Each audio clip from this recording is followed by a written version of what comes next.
Bueno, muy buenos días, mis hermanos y amigos que nos escuchan, que nos siguen a través de esta transmisión.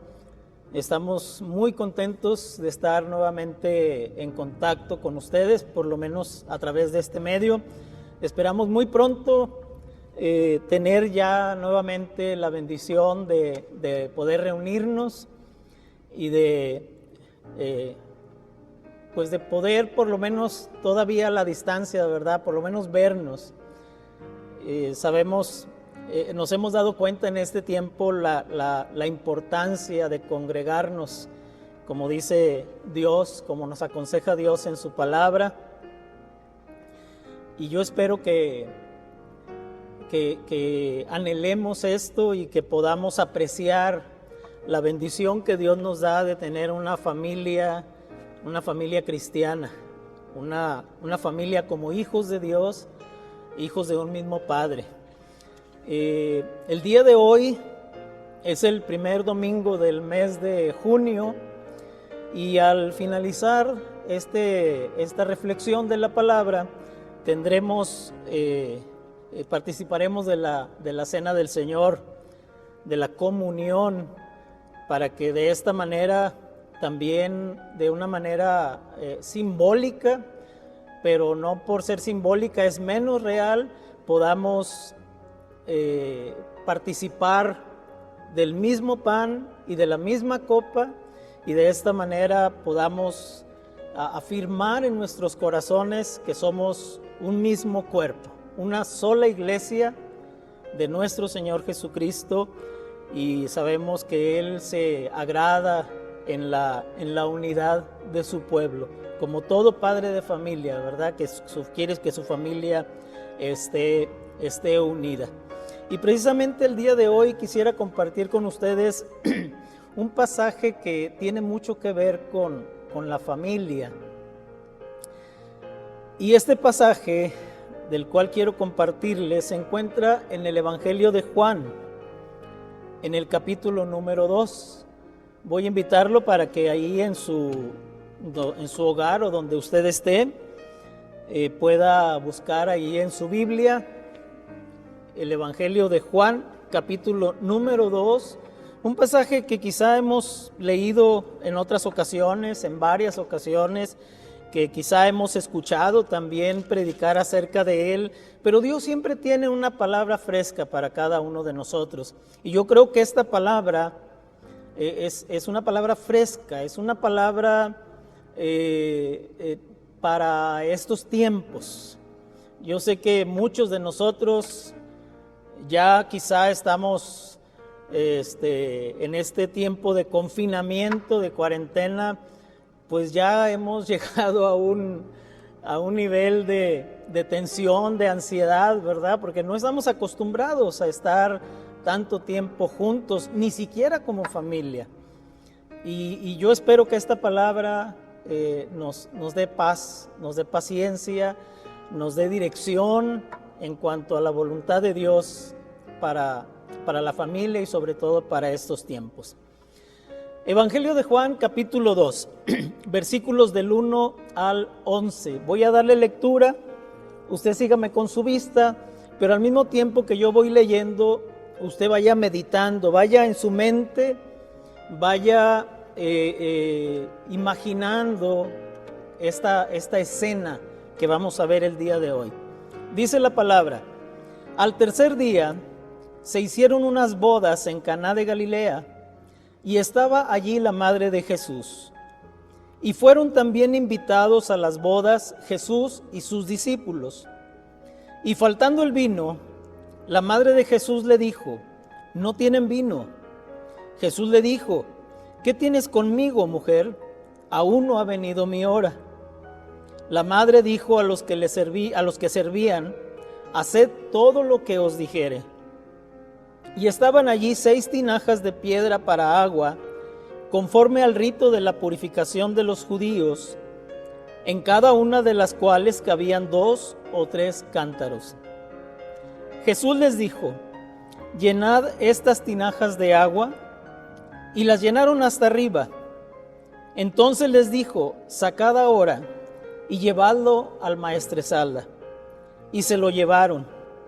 Cuando el maestresala probó el agua hecha vino, sin saber él de dónde era, aunque lo sabían los sirvientes que habían sacado el agua, llamó al esposo y le dijo: todo hombre sirve primero el buen vino, y cuando ya han bebido mucho, entonces el inferior. Mas tú has reservado el buen vino hasta ahora. Este principio de señales hizo Jesús en Caná de Galilea y manifestó su gloria, y sus discípulos creyeron en él. Muy bien, ese es el pasaje en el cual vamos a reflexionar. Y quisiera comenzar diciéndoles que todos sabemos que las costumbres son diferentes en cada país, en cada cultura, en cada sociedad. Aún dentro de nuestro mismo país nos podemos dar cuenta que hay diferentes culturas donde se llevan a cabo las festividades de diferentes formas. Y siempre las costumbres varían de acuerdo a la época y de acuerdo al lugar. Pero en el caso de las bodas, siempre hay algo en común, y algo en común es que toda boda produce cierto grado de tensión. Entre los organizadores, los preparativos para que todo salga bien, para que todo esté listo, para que todos los detalles estén completos, la música, la comida, el programa, la lista de invitados, etcétera. Esto es por una parte. Ahora, entre los invitados, pues también podemos hablar de la vestimenta, ¿verdad? Los invitados pues se preocupan en qué van a usar ese día, sobre todo las damas. Para ellas es muy importante qué vestido, qué accesorios van a utilizar, su maquillaje, su peinado, etcétera. Aparte de ello, qué regalo comprarán para obsequiarle a la nueva pareja. El estar a tiempo en las actividades, y todo ello crea una tensión alrededor de toda esta celebración. No importa si estamos hablando de una cultura occidental, de una cultura oriental o de cualquier tipo, siempre todos estos preparativos crean una tensión alrededor de la ceremonia, alrededor de la boda. Bueno, pues Jesús asistió a unas bodas. Aquí la palabra nos habla de una boda a la cual Jesús asistió. La madre de Jesús fue invitada a estas bodas, a la cual dice la palabra que también asistieron Jesús y sus discípulos. A veces quizá cuando leemos que Jesús llegó con sus discípulos, nos imaginamos Jesús llegando con 12, por lo menos 12 personas, ¿verdad? Que quizá no sé si habían sido invitadas o no, pero pues era una buena cantidad de personas que Jesús llevaba con él. Sin embargo, por el contexto, nos damos cuenta de que no eran los 12 discípulos, porque aún no habían sido nombrados. Más bien, los que hasta ese momento Jesús había llamado, se limitaban a 5 de ellos, a 4 de ellos: Andrés, Simón Pedro, Felipe y Natanael. Así es que Jesús llegó con esos cuatro discípulos. La costumbre de aquel tiempo, para hacer un poquito de contexto y entenderlo mejor, era que la boda daba comienzo sin la presencia de la novia, y daba comienzo en la casa del novio. Ahí en la casa del novio, los amigos de y los familiares del novio se reunían para empezar a formar una multitud alegre, una multitud gozosa, ¿verdad? Que se unía al gozo del novio, del familiar, del amigo. Y una vez que se juntaban una cierta cantidad, caminaban juntos por la ciudad rumbo a la casa de la novia. Y regularmente la costumbre era que ese contingente tomaba el camino más largo a la casa de la novia. ¿Con qué propósito? Con el propósito de que más gente pudiera darse cuenta de esa contingencia, de ese contingente, que iban hacia la casa de la novia, y más habitantes del pueblo, de la aldea, de la ciudad, tuvieran la oportunidad de felicitar al novio. Una vez que llegaban a la casa de la novia, ahí se llevaba a cabo la ceremonia nupcial en la casa de la novia. Después de un tiempo de celebración en el hogar de la novia, los recién casados, pero ahora juntamente con una multitud más grande todavía, porque ya incluía los amigos y familiares del novio, más los amigos y los familiares de la novia, ahora esa creciente multitud hacía otra procesión por las calles de la ciudad, pero ahora de regreso hacia el hogar del novio, que sería el hogar de esa nueva pareja, de ese nuevo matrimonio. Y ahí continuaba el festejo y se podía prolongar hasta por una semana. Así es que es algo muy distinto a lo que nosotros estamos acostumbrados aquí en nuestras bodas.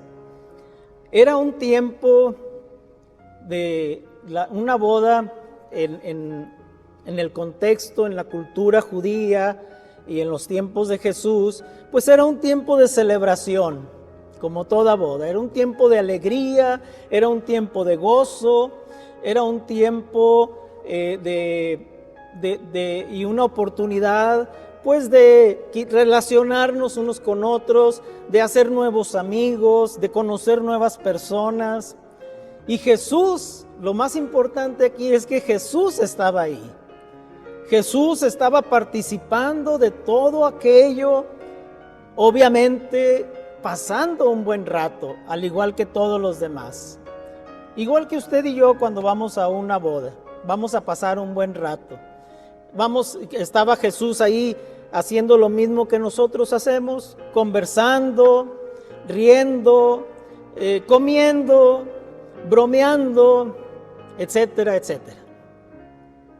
Definitivamente esto a algunos pudiéramos tomarlo a mal, sobre todo en el sentido del propósito por el cual Jesús había venido a este mundo, y que Él estaba, si pudiéramos llegar a pensarlo así probablemente, de que Él estaba perdiendo el tiempo en una boda. En ocasiones, por ejemplo, a uno como pastor, cuando nos ven en una boda, pudiera haber gente que a lo mejor no nos lo dice, pero llega a pensarlo, ¿verdad? Mira, el pastor, en lugar de estar salvando almas, en lugar de estar dando consejería, en lugar de estar testificando, predicando o evangelizando, ahí está divirtiéndose en una boda. Pero déjeme decirle que es cierto, definitivamente Jesús tenía mucho que hacer y su tiempo era breve. Su ministerio se calcula que duró 3 años, o sea que tenía 3 años para cumplir todo el propósito por el cual había venido. Es cierto que el mal estaba presente en el mundo. La humanidad, es cierto que la humanidad entera estaba perdida en el pecado, al igual que el día de hoy. Y también es cierto que una cruz le aguardaba más adelante. Pero es interesante, hermanos, que el Hijo del Hombre, con todo lo que tenía que realizar, con la importancia del propósito por el cual había sido enviado a este mundo, Él hubiera tomado el tiempo necesario para disfrutar de un banquete, para conversar con los amigos, para convivir con los presentes y para honrar con su presencia a los novios y ser parte de esta celebración. Pero una cosa, hermanos, que tenemos que entender es que aunque Jesús estaba en una boda, y aunque quizá Él hacía lo mismo que hacía el resto de los invitados, como le dije ahorita, bromear, conversar, platicar, hacer nuevos amigos, bromear, Él estaba dando testimonio. Porque, hermanos, tenemos que cambiar nuestra mentalidad. No tenemos que organizar una campaña evangelística para poder dar testimonio de Jesús. Tenemos que aprovechar toda oportunidad que tenemos de estar en medio de la gente para poder dar testimonio. Si no es un testimonio hablado, es un testimonio a través de nuestra vida, a través de nuestra forma de vivir, a través de nuestra conversación, de nuestra plática, a través de nuestras bromas sanas. Que la gente vea, que los no creyentes vean que ser cristiano no es ser aburrido, que ser cristiano es tener un gozo en el corazón, y un gozo que no depende de circunstancias externas, sino un gozo que depende de la presencia de Cristo, del Espíritu Santo en nuestras vidas. De manera que yo le animo, hermano, a que si usted tiene esa manera de pensar equivocada, cambie su manera de pensar y empiece a ver el mundo y empiece a ver las oportunidades que Dios le brinda de una manera diferente. El ir a comer con un amigo, el ir a tomar un café con un amigo, es una oportunidad que Dios le está dando para hacer testimonio. No solamente para dar testimonio, sino para hacer testimonio. Jesús estaba ahí. La gente empezaba a conocerle, pero la gente ya empezaba a observarle y empezaba a ver en él alguien diferente, alguien gozoso, alguien que disfrutaba la vida, alguien que sabía vivir en abundancia, sin ningún prejuicio, sin ningún temor al que dirán, siendo simplemente lo que Él es, el Hijo de Dios. Así es que seamos lo que somos, sin temores. Manifestemos al mundo a través de nuestra vida, a través de nuestras pláticas, a través de nuestras bromas. Manifestemos que somos hijos de Dios, que somos humanos también, pero que sabemos vivir sana y santamente, como Dios manda. La palabra de Dios continúa en el pasaje diciendo que hubo un cierto momento de la celebración. No nos dice en qué momento, pero imagínense una celebración que dura más de 7 días, pues algo puede pasar. De manera que dice la Escritura que hubo un momento de la celebración en el que comenzó a faltar el vino. Por lo cual María se acerca a Jesús y le hace el comentario. Y le dice estas palabras al final del versículo 3. No tienen vino, le dijo María a Jesús. El por qué María se preocupaba de que este matrimonio, esta nueva pareja, se le había acabado el vino. Algunos estudiosos de la palabra comentan que muy probablemente la razón era que María era familiar de los novios.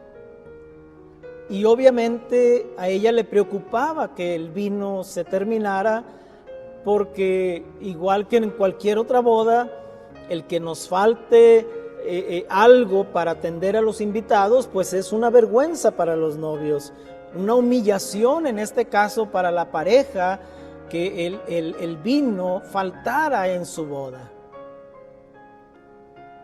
Ahora veamos la respuesta de Jesús en el versículo 4. Dice: Jesús le dijo: ¿qué tienes conmigo, mujer? Aún no ha venido mi hora. Si nosotros leemos esta respuesta de Jesús de una manera muy ligera, nos puede parecer una respuesta áspera y quizá hasta irrespetuosa, sobre todo porque se estaba refiriendo a su madre. Sin embargo, la traducción, si pudiéramos hablar de una traducción más literal, las palabras de Jesús pudieran expresar más o menos algo como esto. ¿Y qué tenemos que ver en esto usted y yo? Más o menos eso era lo que Jesús estaba diciéndole a María. ¿Y qué tenemos que ver en esto usted y yo? El vino se ha acabado, pero usted y yo, ¿qué tenemos que ver en esta situación? Y aquí hay algo importante que quiero destacar. Si realmente María estaba preocupada de que el vino se haya terminado porque alguno de la pareja era familiar de María, entonces podemos darnos cuenta que la familia es importantísima. Que la familia siempre ha sido importante. Lo es importante para Jesús, así como lo es importante para nosotros el día de hoy. Sin embargo, al mismo tiempo, no podemos negar que tener una familia complica nuestras vidas. Y voy a explicar por qué. Tener una familia complica nuestras vidas porque las relaciones familiares son las más complicadas de todas las relaciones humanas. Muy probablemente por la intimidad, por la cercanía que hay en la familia, por los lazos consanguíneos. Quizá eso hace que las relaciones familiares sean de las relaciones humanas unas de las más complicadas. Y a menudo nos confrontan con situaciones por las que no quisiéramos pasar. ¿Quién no ha pasado por una situación difícil en la familia? Ya sea como pareja, como matrimonio, o una situación difícil con los hijos, o de los hijos con los padres, o una situación difícil de hermanos. Dentro de nuestras familias, hermanos, experimentamos las más grandes alegrías, las más grandes satisfacciones, pero no podemos negar que también experimentamos en ocasiones las más profundas penas de nuestra existencia. Y es que las relaciones en la familia son tan íntimas y cambian constantemente. No es lo mismo una pareja recién casada a una pareja que ya tiene varios años de casados. No es lo mismo una pareja recién casada sin hijos a una pareja que ya tiene 1, 2, 3 hijos o más. No es lo mismo una pareja que tiene un solo hijo a una pareja que tiene más de uno, y no solamente tiene más de uno, sino que son de diferentes edades. Hay parejas que tienen un hijo ya en su edad de juventud, mientras que tienen otro hijo o hija en la adolescencia, la difícil etapa de la adolescencia, y otro todavía en la niñez. Y a veces hasta ya esperan el cuarto, el bebé. Y eso hace que haya confusión en la familia. Porque no podemos dar el mismo trato a un joven, a un adolescente, a un niño y a un bebé. Es más, ni siquiera podemos tratar igual a cada uno de los hijos, porque cada uno de ellos son diferentes. Su carácter es diferente, su proyección emocional es diferente, su manera de pensar es diferente, sus reacciones a las situaciones son diferentes. Y eso trae confusión a la familia. Otra cosa que podemos ver es que todos damos comienzo a la vida viendo a nuestros padres como criaturas semejantes a Dios, que saben todas las cosas. Cuando somos pequeños, nuestros padres son lo máximo. Ellos son sabios, tienen una respuesta para todo. Luego pasamos a una edad mayor, cuando dudamos si nuestros padres realmente saben algo de la vida y los tachamos de ignorantes, tan solo para después, con el tiempo, crecemos, maduramos y volvemos a impresionarnos por la sabiduría de nuestros viejos. Todos pasamos por estas diferentes etapas. Y una última cosa, la mayoría de nuestras vidas, cada uno de nosotros nos la pasamos entre una generación mayor y otra menor.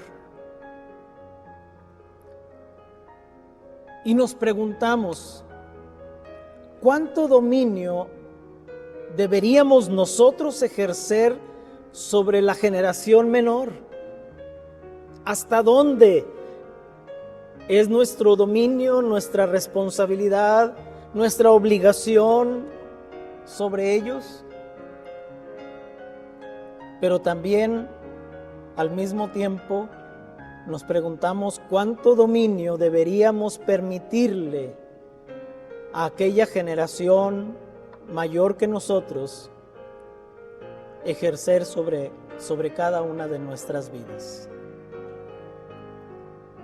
Y eso es lo que vemos aquí que Jesús experimenta.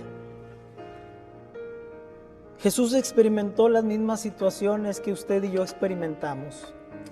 Y eso debería animarnos, el saber que Jesús nos entiende, porque Él pasó por situaciones muy similares a las que usted y yo hemos pasado. No importa si tú, el que escuchas, eres padre de familia o madre de familia. No importa si eres un hijo todavía soltero. No importa si eres hijo único o tienes más hermanos. Jesús pasó por situaciones similares a las que tú y yo pasamos. Hemos pasado o pasaremos. Vemos a Jesús aquí en este pasaje entre, como se diría coloquialmente, entre el estira y el afloja.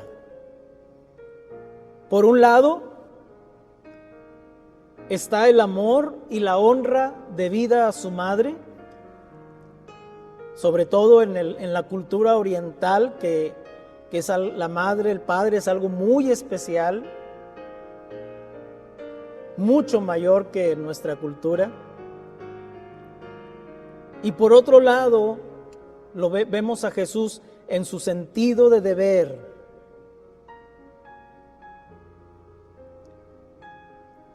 El incómodo conflicto no entre el bien y el mal, sino el incómodo conflicto entre lo bueno y lo mejor. El buscar el equilibrio en nuestra vida cada día entre los deseos de su madre y la voluntad de su Padre Celestial.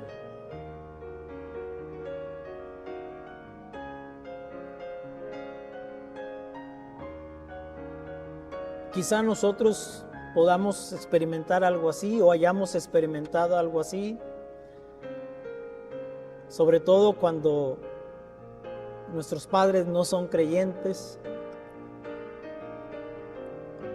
y ellos nos ordenan algo que es conforme a la palabra de Dios, no es correcto. Y estamos en ese conflicto entre la honra a nuestros padres, la obediencia a nuestros padres por amor, o la honra y la obediencia a nuestro Dios y a su palabra. Pero déjeme decirle que aún así, la familia siempre ha sido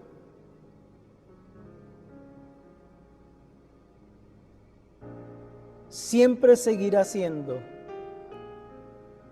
y el día de hoy es de gran importancia para Dios.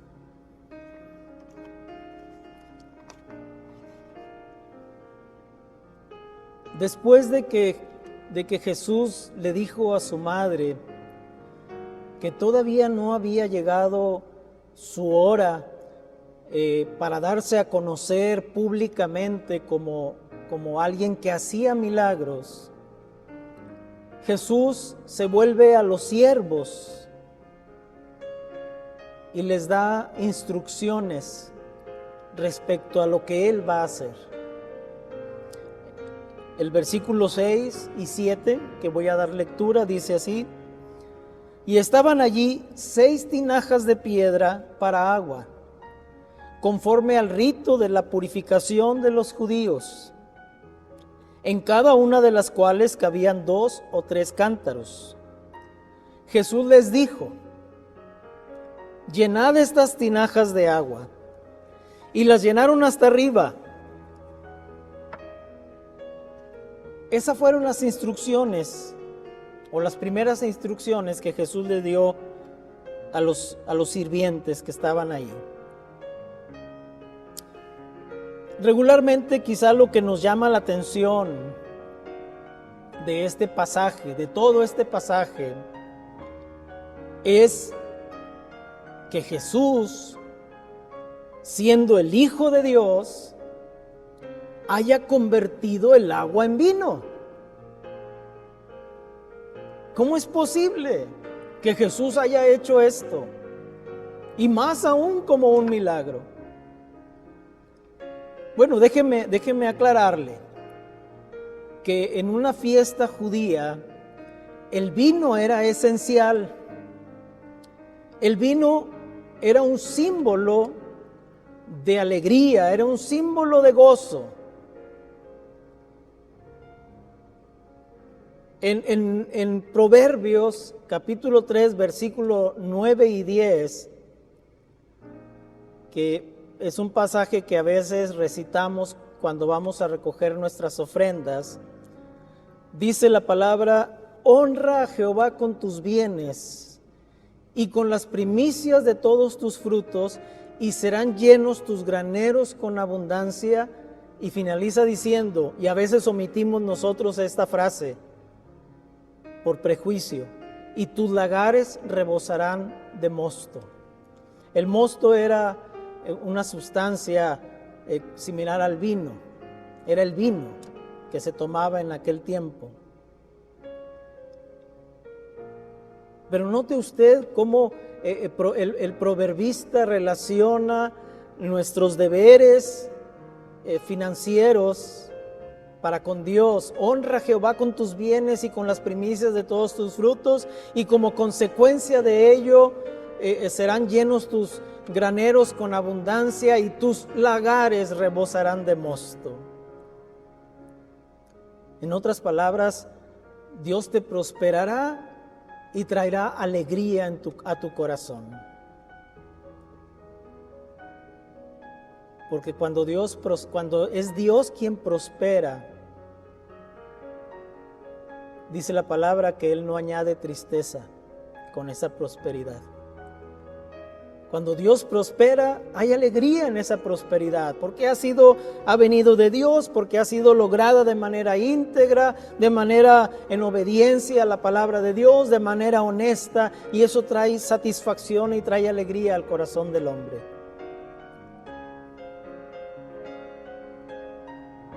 Déjenme continuar diciéndole que no es que la gente se emborrachara.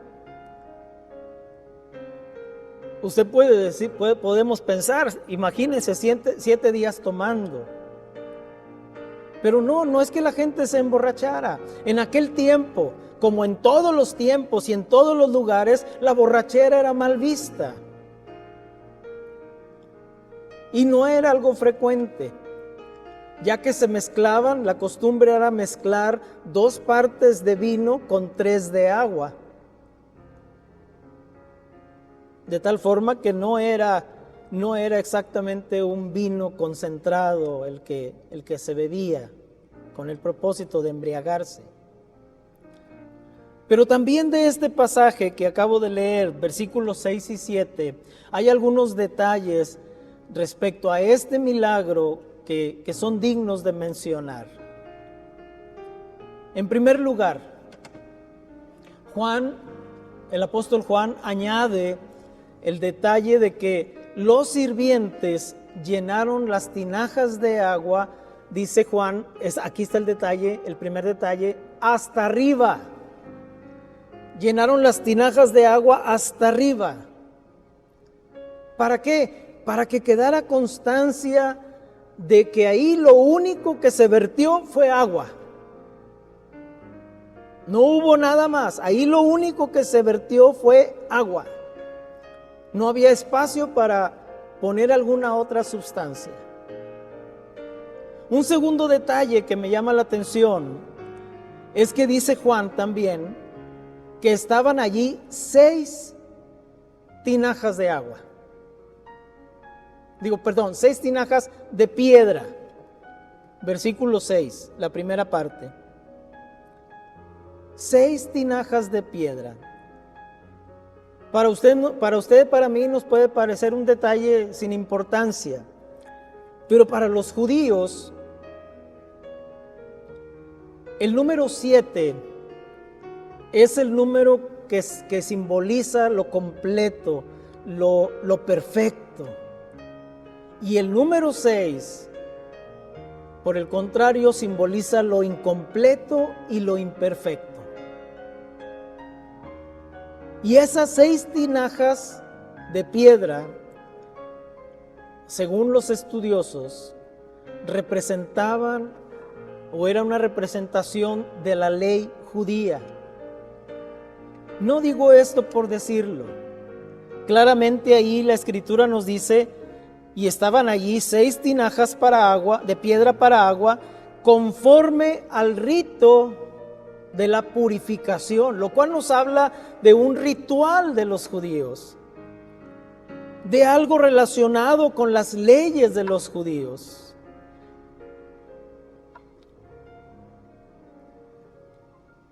¿Y qué nos da a entender esto, hermanos?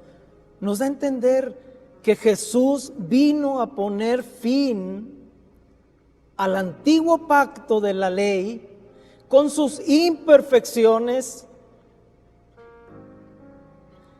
y vino a poner en su lugar el vino nuevo del Evangelio de su gracia. En otras palabras, Jesús vino a cambiar la imperfección de la ley por la perfección de la gracia. Porque la ley, con todo lo bueno que ella pudiera ser, siempre fue imperfecta.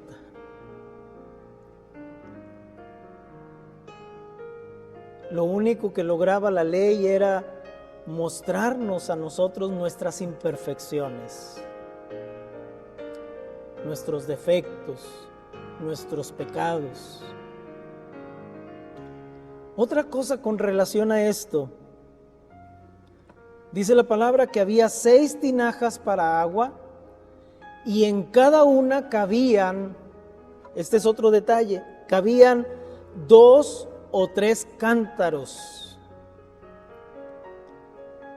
que pudieran parecer también un detalle trivial. ¿Para qué propósito tuvo Juan? O quizá debiéramos preguntarnos qué propósito tuvo el Espíritu para darnos ese detalle de que en cada tinaja cabían 2 o 3 cántaros, que equivaldrían aproximadamente a unos 100 litros. De manera que cada tinaja albergaba 100 litros de agua, lo cual sumaría 600 litros en total de agua que se convirtió en vino. Imagínense, 600 litros de vino. Vino más que suficiente para esta y para yo no sé cuántas bodas más. Y es que, hermanos, cuando la gracia de Jesús viene a nuestra vida, cuando la gracia de Cristo entra a su hogar, hay bastante y de sobra para todo. Por eso la Escritura nos dice en Romanos 5:20 que cuando el pecado abundó, sobreabundó la gracia. De manera, hermano, hermana que me escucha, no hay necesidad ni en su vida, ni en su hogar, ni en el mundo entero que pueda agotar la gracia de nuestro Señor Jesucristo. Hay gracia de Jesús suficiente para todos. Muchas cosas podrán escasearse en este mundo, pero la gracia de Dios jamás. La gracia de Dios siempre sobreabundará. Y el último detalle al cual quiero referirme es el lugar donde sucedió este milagro, el lugar donde Jesús hizo este milagro. ¿Dónde lo hizo, hermanos? Lo hizo en un humilde hogar de una pequeña aldea de Galilea. Tan humilde sería el hogar, hermanos, que ni siquiera nos dice el nombre de los novios, ni siquiera los menciona. era una pareja común, era un hogar común, era un hogar sencillo, probablemente un hogar humilde. Jesús no realizó, hermanos, este milagro en el escenario de una gran ocasión, ni en presencia de grandes multitudes, ni siquiera lo realizó en el templo, como Satanás le sugirió, tentándole en una ocasión, cuando le llevó al pináculo del templo y le dijo que se arrojara, que al final de cuentas, si era el Hijo de Dios, Dios enviaría a sus ángeles para que lo libraran. No, Jesús no realizó su milagro en presencia de grandes multitudes. Jesús no realizó su milagro para sorprender a toda la población, sino Jesús realizó este milagro en un humilde hogar donde dice la Escritura en el versículo número 11, manifestó su gloria. En otras palabras,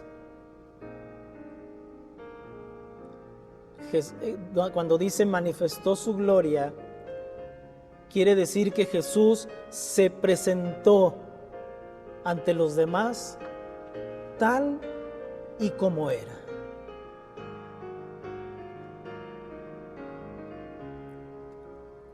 Esto es interesante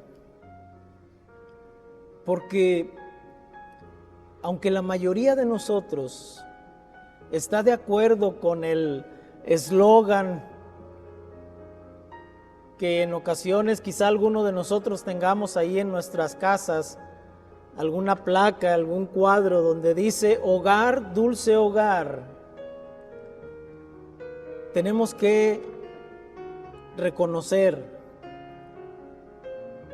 muchos de nosotros, que es precisamente allí, en el hogar, dulce hogar, donde nos es más difícil vivir nuestra fe y nuestra obediencia a la voluntad de Dios.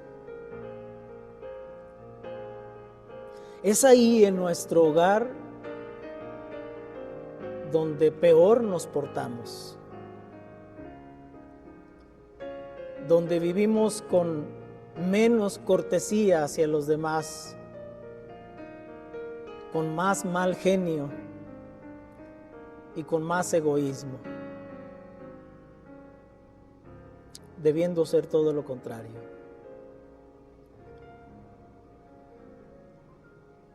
Por eso Juan nos deja este detalle, que Jesús manifestó su gloria en un humilde hogar, porque para Él, para Jesús, el hogar era el sitio en el que había que portarse de la mejor manera posible. Y el día de hoy sigue siendo la misma voluntad de Dios. Tú que me escuchas, seas quien sea, Dios quiere que tu mejor comportamiento se manifieste en tu familia, en tu hogar. Dios desea que si en algún lugar has de manifestar la gloria de Dios que habita en tu corazón, en tu interior, sea primeramente con los tuyos, en tu hogar, con tu familia.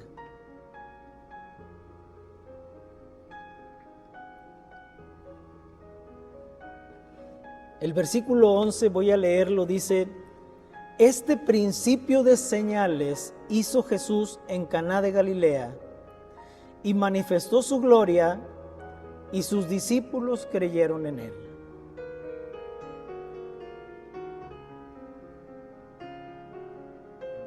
Hay dos cosas aquí que quiero recalcar. La primera de ellas, la palabra señal. La palabra señal es muy importante para Juan. En su evangelio, Juan nos comparte 7 señales que hizo Jesús. No porque solamente haya hecho 7, pero Juan escoge, o el Espíritu Santo por medio de Juan escoge 7 señales para escribirlas, para relatarlas aquí en su evangelio. Una señal es más significativa que un milagro. Porque una señal se trata de un milagro cuyo propósito es que la gente vuelva su mirada o enfoque su mirada no en el milagro, sino en la fuente de ese milagro. Ese es el propósito de una señal.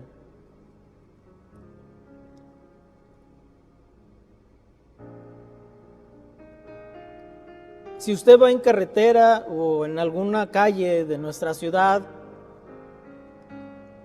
y por algunos arreglos que están haciendo de la calle, del pavimento, de la banqueta, hay una grieta, una abertura, un pozo, regularmente se acostumbra a poner una señal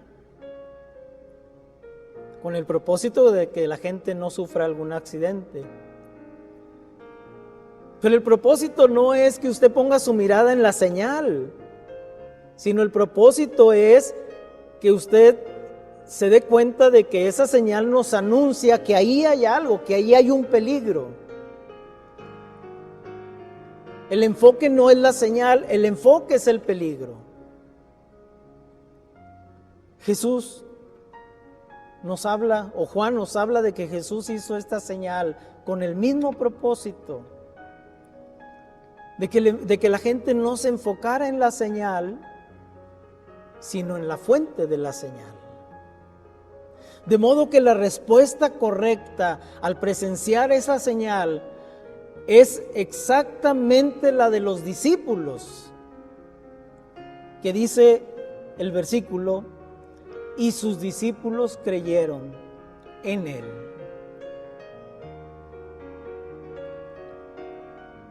Dos palabras claves: señal y creer, que ambas van unidas, van relacionadas, que aparecen juntas en el Evangelio, estas dos palabras en el Evangelio de Juan, y él las utiliza para expresar el propósito de su Evangelio.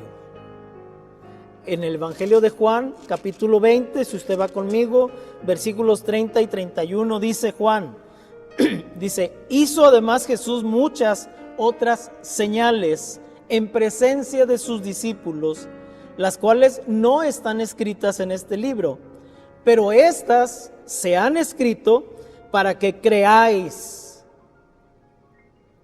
que Jesús es el Cristo, el Hijo de Dios, y para que creyendo tengáis vida en su nombre.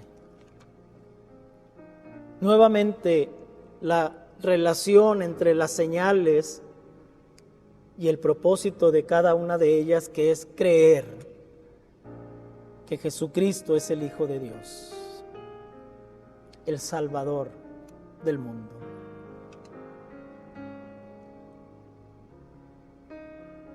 Jesús, hermanos, en esta ocasión cambió el agua en vino.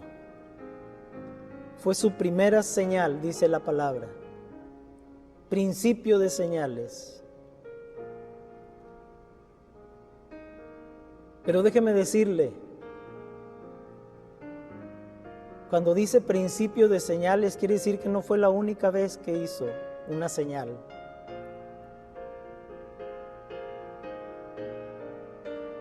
Y me atrevo a decir que Jesús sigue haciendo señales y sigue haciendo esta señal el día de hoy. Porque siempre que Jesús llega a la vida de una persona, trae un cambio radical en la vida de la persona. Trae un vino nuevo. Cambia el agua insípida por un vino sabroso. Sin Jesús, la vida es tristeza, fracaso, frustración, desilusión. Pero con Jesús, la vida se vuelve interesante, emocionante y satisfactoria. Así es que si usted no ha permitido, no ha dejado que Jesús entre a su vida, o no hemos dejado que Jesús entre a nuestro hogar, pero no solamente entre como un invitado, sino que entre como lo que es el Señor, el dueño, y traiga un cambio, una transformación a su vida, a su matrimonio, a su familia. Yo le sugiero a que lo invite a casa. Él dice que Él está a la puerta y llama a ella. Y que si alguno oye su voz y abre la puerta, dice Jesús, entraré con él, cenaré con él y él conmigo. Y usted podrá tener una relación con Jesús. Si nunca lo ha hecho, este es el momento. Invite a Jesús. Pruebe el nuevo vino, el vino nuevo que Jesús quiere traer a su vida. El gozo que solamente Él nos puede dar. La transformación de nuestra vida como hombre, como mujer, como esposo, como esposa, como padre, como madre, como hermanos, como hijos, como familia, como matrimonio, que Él puede traer a donde se le invita. Si usted quiere hacer esto, invitar a Jesús, hágalo en este momento. Cierre sus ojos ahí en su lugar, ahí en su hogar, donde se encuentre. Y dígale, gracias te doy, Jesús, porque escucho que tocas a la puerta de mi vida en este momento. Escucho que tocas a la puerta de mi matrimonio. Escucho que tocas a la puerta de mi hogar. Y he acudido a tu llamado, Señor. En esta hora abro la puerta. Abro la puerta de mi vida, abro la puerta de mi matrimonio, abro la puerta de mi hogar, Señor, y te invito a pasar. Te invito, Señor, a que te sientes a la mesa con nosotros. Te invito, Señor, a nuestras conversaciones. Te invito, Señor, a nuestros juegos, a nuestros tiempos de placer que tenemos como familia. Te invito, Señor, a que tomes el control de mi vida, de mi matrimonio y de mi hogar.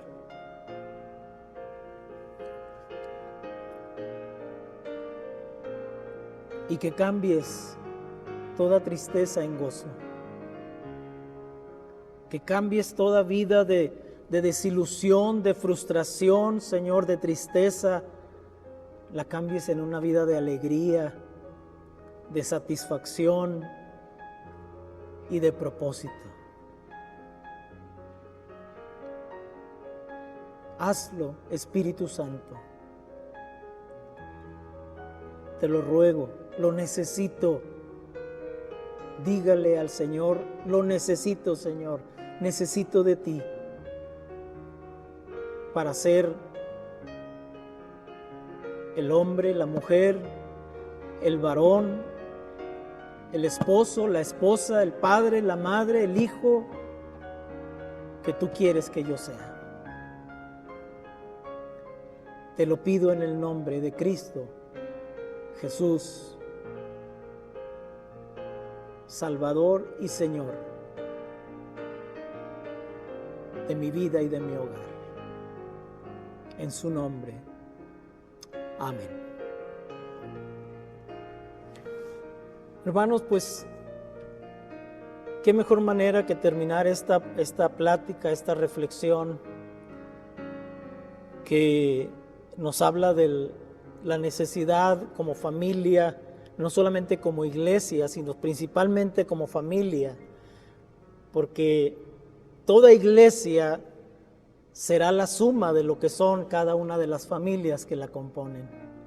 Y qué mejor manera que terminar este tiempo participando todos, usted en su hogar, con su familia, con sus seres amados, participar todos de la Santa Cena, de la comunión. Así es que le invito a que se prepare en este momento para participar todos de ella. Acompáñenme, por favor.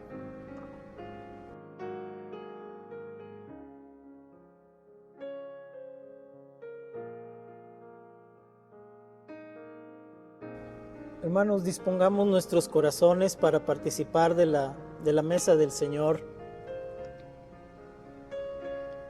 recordando ese momento en el cual el Señor instituyó la Santa Cena. Dice la palabra que estando Jesús con sus discípulos sentado a la mesa, llegó un momento en que Jesús tomó el pan y habiendo dado gracias, lo partió y lo ofreció a sus discípulos, diciéndoles: tomen y coman todos de este pan, porque este pan es mi cuerpo, que será entregado para el perdón de los pecados.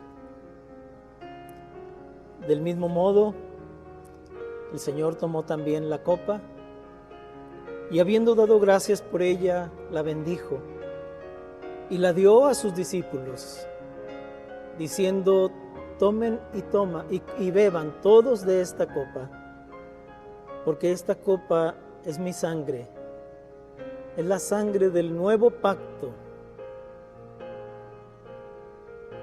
la sangre que será derramada para el perdón de los pecados.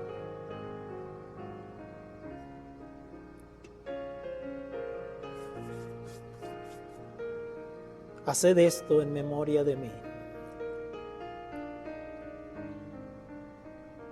Muchos años después, o algunos años después, el apóstol Pablo, al estar recordando este momento, diría que cada vez que comamos este pan y bebamos esta copa, lo que estamos haciendo es recordar la muerte de Jesús hasta que Él venga. Pero recordar la muerte de Jesús no es solamente recordar el hecho, sino recordar el propósito. Jesús murió en una cruz por nuestros pecados, por los suyos y por los míos, para que nosotros no tuviéramos que morir por ellos. Pero también Él murió para darnos una vida nueva y diferente. Y hoy quisiera, ya que hemos hablado principalmente de la familia, quisiera hacer enfoque de esta comunión hacia la familia. Dios, a través de su Espíritu Santo, quiere tener comunión con cada familia. Dios quiere que su Espíritu Santo esté ahí con usted en su hogar. Que nosotros le demos la bienvenida y que dejemos que nos guíe, porque Él a eso vino, Él es el guiador. Él vino para guiarnos en la forma o en el estilo de vida que Dios quiere que vivamos. Así es que, hermanos, que al momento de comer el pan y beber la copa podamos decirle al Señor, pedirle al Señor con todo nuestro corazón: Padre, ayúdame como parte de esta familia, Señor, a cumplir la parte que a mí me corresponde. Y en la medida de lo posible, Señor, ayudar a los demás a cumplir su parte.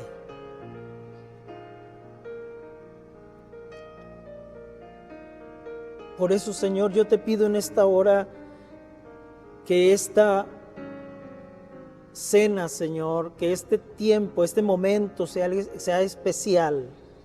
Yo sé, Señor, que hay muchas familias ahí que están escuchando, que están pasando por momentos de problemas, de pruebas, momentos de problemas económicos, crisis emocionales, Señor, crisis matrimoniales, problemas de padres con hijos y viceversa, Señor. Yo sé que no es suficiente con comer el pan y beber la copa, sino que es tu gracia, es tu presencia la que nos ayudará a ser mejores. Que nosotros tenemos también que esforzarnos en la gracia de Cristo Jesús. Pero bendice este pan, Señor, y bendice esta copa. Y bendice el pan y la copa en los hogares de mis hermanos, para que al momento de comer y beber, la fuerza y la gracia de nuestro Dios inunden nuestros corazones, inunden nuestro hogar, y podamos recibir la bendición de la unidad y de la comunión, del amor y de la gracia, no solamente en nuestras vidas, sino a través de nuestras vidas, de unos para con otros.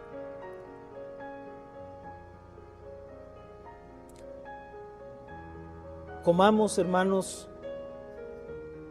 Les invito para que, si usted allí en su hogar está presente el padre de familia, que sea el padre el que ofrezca el pan a su esposa y a cada uno de sus hijos. Y una vez que todo lo tengamos, comamos juntos de él.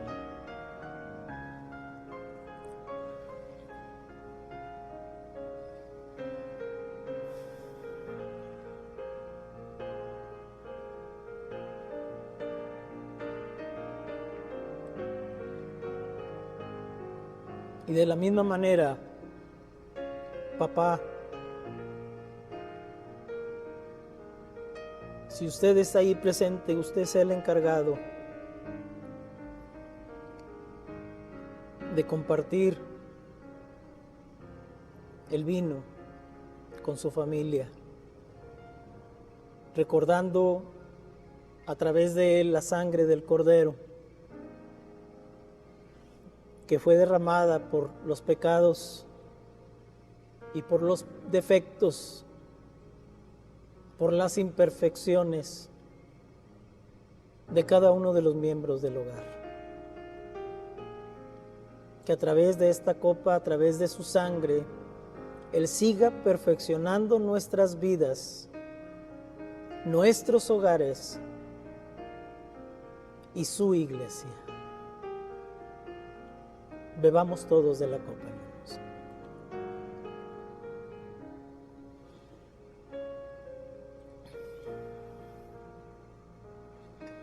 y terminemos con una oración. Padre,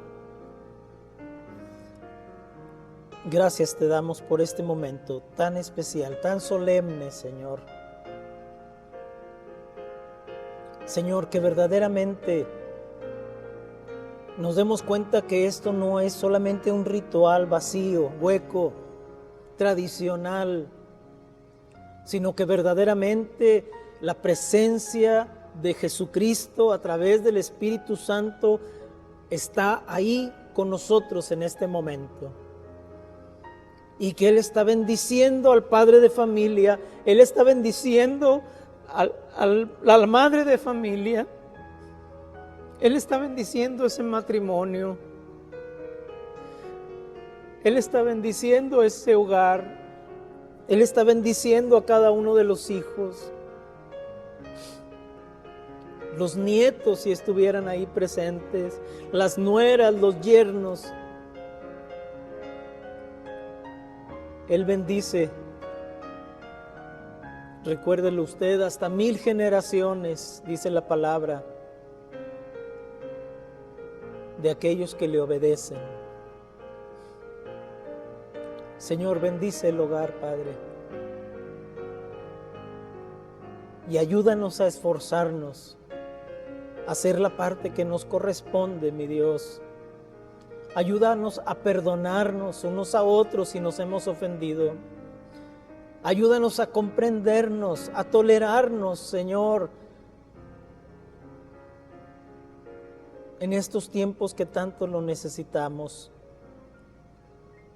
No permitas que la familia se divida, se desintegre, Señor, porque fue la primera institución que tú creaste. Aún antes de la iglesia, tú creaste la familia y para ti es especial. Tan especial, Señor, que nos permites llamarte Padre, a Jesús hermano y entre nosotros hermanos.